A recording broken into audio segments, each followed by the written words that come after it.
Hi, my name is Aarti Narang-Hisarik and I work in Scientific and Application Support at Biosciences. Did you know that the optimal conditions for intracellular staining depend on fixation and antigen accessibility? That is why the use of correct fixation and permeabilization steps based on cellular localization of the antigen of interest is critical. For example, BD cytofix cytoperm fixation permeabilization buffers can be used for cytokine staining. But in instances where nuclear permeabilization is needed, such as for transcription factors or phosphoproteins, the BD Pharmingen transcription factor buffer set or BD phosphlo perm buffers may be more appropriate. Let's begin with cytokine staining. Typically, cells are stimulated and cytokine secretion is inhibited using protein transport inhibitors such as BD Golgi plug or BD Golgi stop. Cells are then fixed, permeabilized, and stained with cytokine-specific antibodies and analyzed by flow cytometry. Golgi stop contains monensin and Golgi plug contains profeldin, so the decision on which one to use when depends on cytokines of interest. This table shows combinations that can be used appropriately. Let cells incubate or culture with stimulus for at least an hour before adding the protein transport inhibitor. Be aware of cell toxicity upon prolonged exposure to protein transport inhibitors such as greater than 18 hours.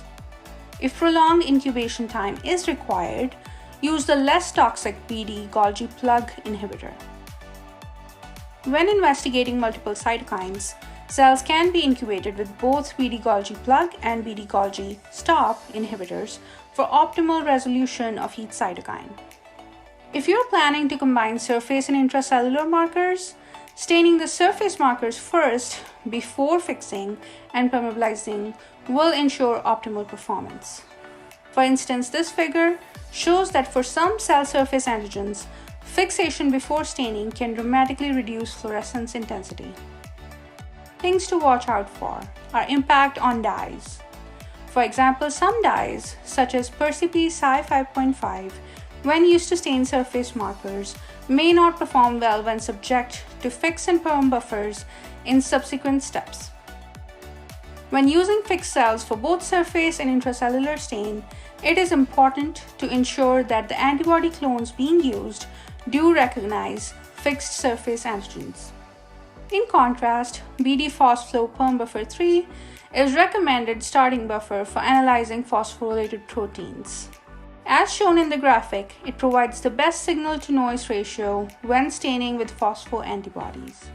However, keep in mind that BD phosphlo perm buffer 3 is a harsh denaturing buffer and may have effects on other markers in the panel by impacting antigen or fluorochrome integrity. Here are some things to keep in mind for BD phosphlo buffers. Fundamentally, most cells will have some basal level of phosphorylated proteins. Do not be surprised if cell lines have a high level of phosphoproteins prior to stimulation. That's why serum starvation or staurosporine are used to reduce the spatial phosphorylation. Keep in mind that surface antibody staining may cause phosphorylation, so fix before staining with a surface marker to prevent undesirable phosphorylation. Protein phosphorylation is transient, so cells must be fixed quickly to maintain phosphoepitopes. To conclude, intracellular flow cytometry is a powerful technique that enables the study of cellular signaling, function, and subpopulation differentiation. And different buffers work best for particular applications due to the biochemistry and cellular localization of the antigen. By keeping these concepts in mind, you can successfully navigate intracellular flow cytometry. For information about the products or concepts featured in this video, please visit bdbiosciences.com.